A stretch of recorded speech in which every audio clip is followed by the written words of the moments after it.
Hello students, in previous lecture we studied about electrolyte and non electrolyte. आज हमने एक नया टॉपिक स्टार्ट करते हैं जो कि बहुत इंपॉर्टेंट टॉपिक है और इस चैप्टर का मेन टॉपिक है, that is colligative properties of solution. Colligative properties मतलब द प्रॉपर्टीज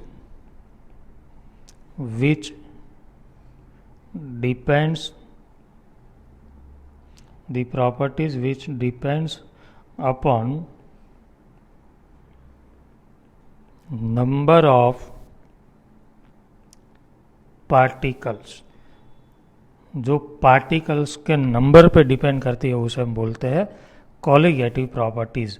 ऐसी हमारे पास 4 कॉलिगेटिव प्रॉपर्टी है, जिसमें फर्स्ट कॉलिगेटिव प्रॉपर्टी है relative lowering in vapour pressure, that is delta P upon P. Second colligative property है elevation in boiling point, delta T B.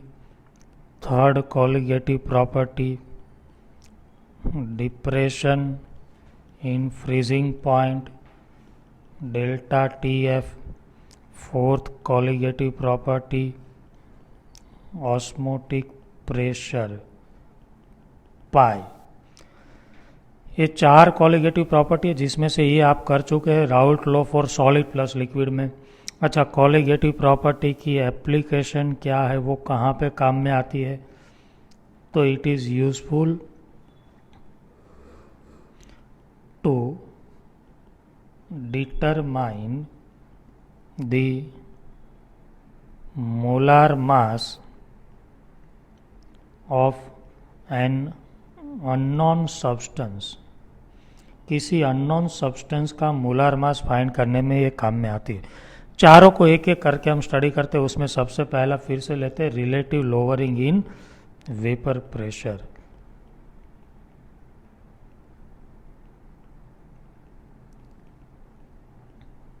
Relative lowering in vapour pressure में हम लिखते हैं कि when non volatile solute is dissolved in volatile solvent, then the vapor pressure decreases। आपको पता है vapour pressure बहुत अच्छे से पता होना चाहिए, और हमने इसे अच्छे से डिस्कस भी किया है। मान लो ये सॉल्वेंट है और इसमें हमने सॉल्यूट डिसोल्व किया। ये सॉल्वेंट है, लिक्विड सॉल्वेंट, इसके ऊपर उसकी वेपर होती है। ये सॉल्वेंट है, इसके ऊपर इसकी वेपर है, और इसके वेपर को प्रेशर को हम बोलते पी नॉट बोला था। और अब इसमें हमने solid solute means non volatile solute dissolve कर दिया है, मतलब अब इसमें सॉल्यूट भी आ गया। अब सॉल्यूट आने से मतलब सरफेस पे यहाँ पे सॉल्यूट भी है, तो ये हो गया सॉल्यूशन। अब तो यहाँ पे वेपर कम बनेगी, सॉलिड की तो बनेगी नहीं, और यहाँ से जाने के लिए कम मॉलिक्यूल है, तो अब वेपर प्रेशर कम हो गया, जिसे हम बोलेंगे पी। और ये जो चेंज हुआ इसे हमने बोला था डेल्टा पी, और हमने लिखा भी था according to Raoult law P not minus P upon P not is equal to क्या था, x2। x मतलब mole fraction of solute, N2 upon N1 plus N2 था। और ये N2 को हम जनरली नेगलेक्ट करते थे क्योंकि सॉल्यूशन डाइल्यूट होता है, और इसीलिए it becomes P not minus P upon P not is equal to N2 upon N1। और इसे हम ऐसे भी लिख सकते हैं P not minus P upon P not, N2 मतलब weight upon molar mass, and N1 मतलब वेट अपन मोलार मास। ये हो गई फर्स्ट कॉलिगेटिव प्रॉपर्टी। मतलब सॉल्यूशन जब बनेगा ना सॉलिड सॉल्यूट डिसोल्व करके, तब वेपर प्रेशर इसका क्या होगा, डिक्रीज। कितना डिक्रीज होगा, it depends upon number of particle. Number of particles पे डिपेंड करता है, और इसीलिए हम इसे बोलते हैं colligative property. Vapour pressure decrease होता है, बट कितना डिक्रीज होता है, it depends upon number of particle. इसीलिए ये है एक फर्स्ट कॉलिगेटिव प्रॉपर्टी। अच्छा, इसकी एप्लीकेशन हमने देखी थी कि हम इसका यूज़ कहाँ पे करते हैं, तो to determine the molecular mass of unknown substance. मान लो एक अननोन सब्सटेंस को मैंने इसमें डिसोल्व कर दिया, तो मोलर मास कितना होगा, तो यहाँ पे हम वैल्यू पुट करेंगे, ये दोनों हम मेज़र कर लेंगे, तो आपको यहाँ से मोलर मास मिल जाएगा। तो ऐसे हम मोलर मास फाइंड करते हैं। Second colligative property, elevation in boiling point. Elevation होना मतलब इंक्रीज होना। देखिए, एलिवेशन इन बॉइलिंग पॉइंट, सबसे पहले तो मैं लिखता हूँ बॉइलिंग पॉइंट की डेफिनेशन। बॉइलिंग पॉइंट मतलब आपको भी पता है, हमने आगे देखा है कि the temperature, the minimum temperature at which the atmospheric pressure becomes equal to vapour pressure. जिस टेम्परेचर पे वेपर प्रेशर और एटमॉस्फेयर का प्रेशर इक्वल हो जाए, that is called boiling point. दूसरा, when solid solute is dissolved in liquid solvent,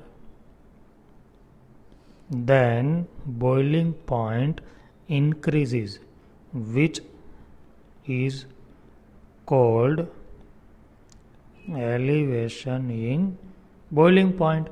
मतलब जब आप सॉल्यूट डिसॉल्व करेंगे सॉल्वेंट में, तब सॉल्वेंट का बॉइलिंग पॉइंट इंक्रीज हो जाएगा, और इसे ही हम बोलते हैं एलिवेशन इन बॉइलिंग पॉइंट।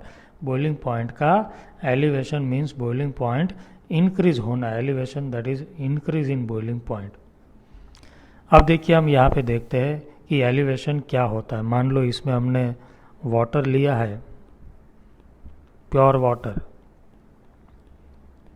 इसके ऊपर इसकी वेपर है, और वेपर का जो प्रेशर है मान लो 0.6 atm है, और बाहर से एटमॉस्फेयर का जो प्रेशर है वो 1 atm है। और फिर हमने ये सॉल्वेंट है, इसमें हमने सॉल्यूट डिसॉल्व कर दिया, और सॉल्वेंट का बॉइलिंग पॉइंट मान लो TB है, 100 डिग्री सेल्सियस होता है वाटर का। फिर इसमें हमने सॉल्यूट डिसॉल्व कर दिया, तो ऊपर यहाँ पे सॉल्यूट भी आ गए, ये जो बोल्ड है वो सॉल्यूट है। अब आप कह सकते हैं कि किसका वेपर प्रेशर ज़्यादा है। वेपर प्रेशर याद रख लो, आपके ऑलमोस्ट प्रॉब्लम सॉल्व हो जाएंगे। सॉल्यूट जब डिसॉल्व करते हैं तब सॉल्यूशन बनता है, और सॉल्यूशन का वेपर प्रेशर कम होता है, क्योंकि सॉल्यूट सॉलिड है जिसकी वेपर नहीं बनती। तो ये वेपर प्रेशर अब कितना हो गया, मान लो 0.2 atm। एटमॉस्फेयर तो वही का वही है, 1 atm। अब आप मुझे बताओ 0.2 को बॉयल करना है। बॉयल करना मतलब वेपर प्रेशर को कितना करना, एटमॉस्फेयर के प्रेशर जितना, मतलब इतना करना, 0.2 को 1। और इसके बॉइलिंग पॉइंट को हम बोलते हैं T0B सॉल्वेंट के, और इसे बोलते TB। अब सोचो, ये 0.6 को यहाँ ले जाना मतलब बॉयल करना, इसे ले जाने में ज़्यादा हीट करना होगा या ये 0.2 को, तो ऑब्वियसली 0.2 को, क्योंकि 0.2 to 1 मतलब इसे बॉयल करने में ज़्यादा टाइम लगेगा। सपोज 102 डिग्री सेल्सियस टेम्परेचर देना पड़ा, इससे ज़्यादा, that is called delta TB minus T0B। और ये जो TB है ना, उसे ही हम बोलते हैं एलिवेशन। कितना एलिवेशन हुआ बॉइलिंग पॉइंट में, तो 2 डिग्री का। TB boiling point of solution जो ज़्यादा होता है, बॉइलिंग पॉइंट ऑफ सॉल्वेंट जो ऑलवेज कम होता है। क्लियर हो गया। अब देखिए, हम ग्राफ से समझने की कोशिश करते हैं। एक ग्राफ यहाँ पे हम ड्रॉ करते हैं। ये वेपर प्रेशर है, ये टेम्परेचर है। अब आप बताओ, ये प्योर सॉल्वेंट है, देखिए टेम्परेचर इंक्रीज कर रहे हैं हम इस डायरेक्शन में, तो वेपर प्रेशर ऊपर इंक्रीज हो रहा है, क्योंकि टेम्परेचर इंक्रीज करेंगे तो नई नई वेपर बनेगी, तो वेपर प्रेशर बढ़ेगा। अब सॉल्यूशन का ग्राफ नीचे होगा, क्योंकि आपको पता है सॉल्यूशन का वेपर प्रेशर कम होता है, तो इसका ग्राफ नीचे है। अब देखिए, ये 1 एटमॉस्फेयर प्रेशर है, ये 1 atm। बॉइलिंग पॉइंट का मतलब वेपर प्रेशर और एटमॉस्फेयर का प्रेशर कितना होना इक्वल। तो अब आप देखिए ये सॉल्वेंट जो है, सॉल्वेंट उसका वेपर प्रेशर 1 एटमॉस्फेयर जितना कब हो रहा है यहाँ पे, मतलब उसका बॉइलिंग यहाँ पे होगा। वेपर प्रेशर, ये वेपर प्रेशर और ये एटमॉस्फेयर का प्रेशर इक्वल यहाँ पे हुआ, तो ये हो गया इसका बॉइलिंग पॉइंट, मतलब सॉल्वेंट का बॉइलिंग पॉइंट T0B। और सॉल्यूशन का आगे हो रहा है, देखिए ये सॉल्यूशन का बॉइलिंग पॉइंट TB। तो किसका बॉइलिंग पॉइंट ज़्यादा हुआ? सॉल्यूशन का, क्योंकि सॉल्यूशन का बॉइलिंग पॉइंट इंक्रीज होता है, इट इज़ डेल्टा TB। और डेल्टा TB मतलब TB माइनस T0B, और इसी को हम बोलते हैं एलिवेशन इन बॉइलिंग पॉइंट। इसका मतलब जब सॉल्वेंट में से सॉल्यूशन बनता है, solute plus solvent, solid solute होना चाहिए, सॉल्यूशन बनता है तो बॉइलिंग पॉइंट क्या होता है?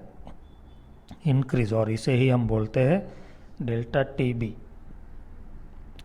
और एक्सपेरिमेंटली ये पता चला कि डेल्टा TB मतलब ये बॉइलिंग पॉइंट कितना इंक्रीज होता है, तो is directly proportional to molality small m।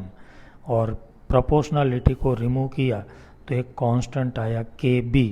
और मोलालिटी तो आपको पता है क्या होता है, molality is equal to W2 into 1000 upon M2 into W1। ये दोनों फार्मूला इम्पोर्टेंट है, इसे हम अप्लाई कर सकते हैं।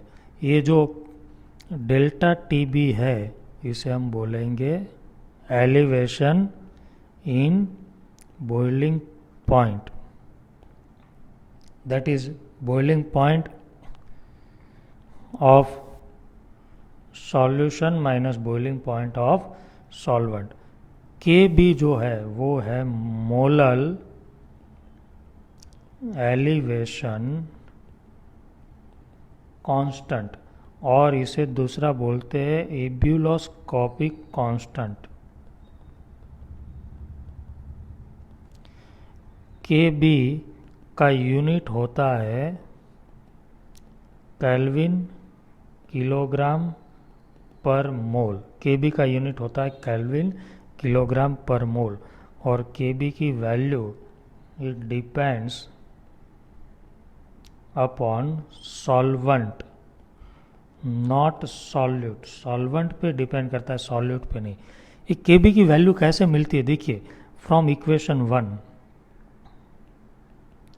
Delta TB is equal to KB into M है। तो ये KB क्या होता है, देखिए KB को डिफाइन करना है तो KB को कैसे डिफाइन करेंगे, तो मान लो मैं मोलालिटी 1 ले लूँ तो KB इज इक्वल टू क्या हो जाएगा, डेल्टा TB। डेल्टा TB मतलब एलिवेशन इन बॉइलिंग पॉइंट, तो KB का मतलब होता है elevation in boiling point for 1 molal solution.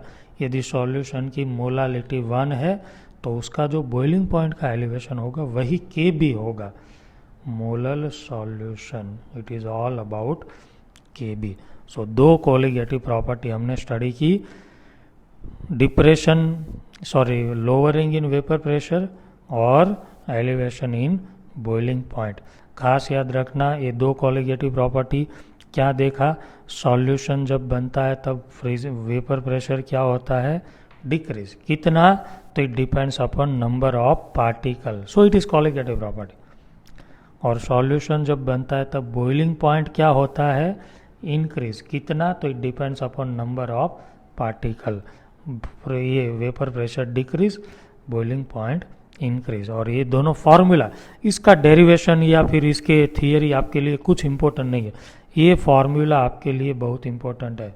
इसे लेके आप न्यूमेरिकल सॉल्व करेंगे और इसके भी ये दोनों फार्मूला आपके लिए इम्पोर्टेंट है। नेक्स्ट सेशन में हम देखेंगे दूसरी दो colligative property, that is depression in freezing point and osmotic pressure. Thank you.